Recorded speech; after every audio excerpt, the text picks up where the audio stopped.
solve for x. Here, our goal is to solve this equation. And indeed, that's what we're going to do. We have 1 over x minus 1 over 2x plus 1 over 3x is equal to 1 and 2 over 3. And our goal is to solve this equation for x. Notice that we have different denominators, right? We have 1x, we have 2x, we have 3x, and we have 3. Let's find the LCM. Okay, let's find the LCM of 1, 2, and 3. Notice that our coefficients are 1, 2, and 3 because the coefficient of x, indeed, the coefficient of x in this case is 1.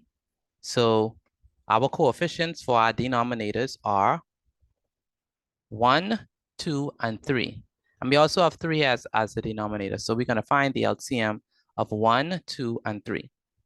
The multiples of 1 are 1, 2, 3, 4, 5, 6, 7, 8, 9, 10.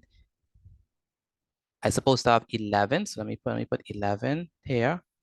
11, okay, and 12. So, and 12, okay, and the list goes on. So the multiples of 1 are 1, 2, 3, 4, 5, 6, 7, 8, 9, 10. This is supposed to be 11, 12, 13, 14, and the list goes on. Next, what are the multiples of 2? The multiples of 2 are 2, 4, 6, 8, 10, 12, 14, 16, and the list goes on. The multiples of 3 are 3, 6, 9, 12, 15, and the list goes on. In this case, what is the lowest common multiple of 1, 2, and 3? It's definitely 6. So the lowest common multiple of 1, 2, 3 is definitely 6. And so we're going to take 6 and multiply it by every term in this equation. Notice that we took this mixed number or mixed fraction and we expressed it as an improper fraction.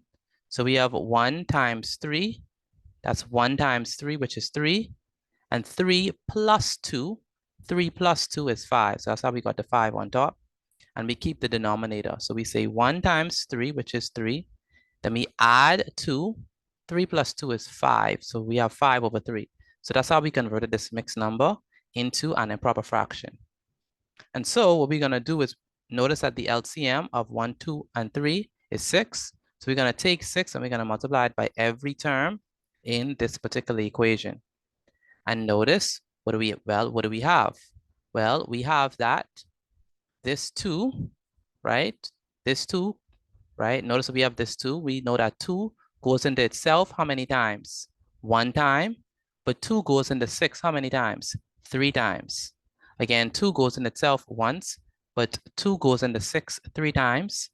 Same thing with this. We have 3, it goes into itself 1 time, but 3 goes into 6 twice.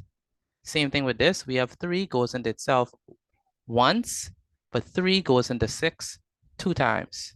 And so what do we have? Well, we have 6 times 1, which is 6. And so this entire thing becomes 6 over x. And then we have 3 times 1, which is 3. And for the denominator, we have x still. Then we have 2 times 1, which is 2. And the denominator is still x. And then here we have 2 times 5. We have 2 times 5.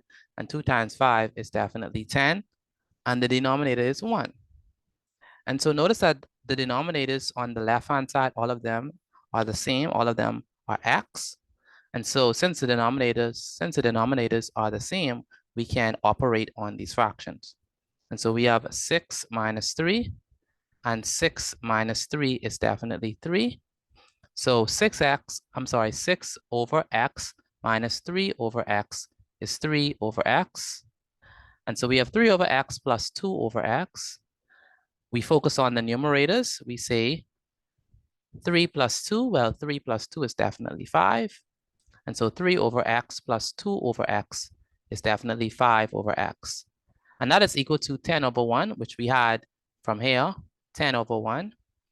Next, we have to cross multiply. So we say 1 times 5, and 1 times 5 is simply 5.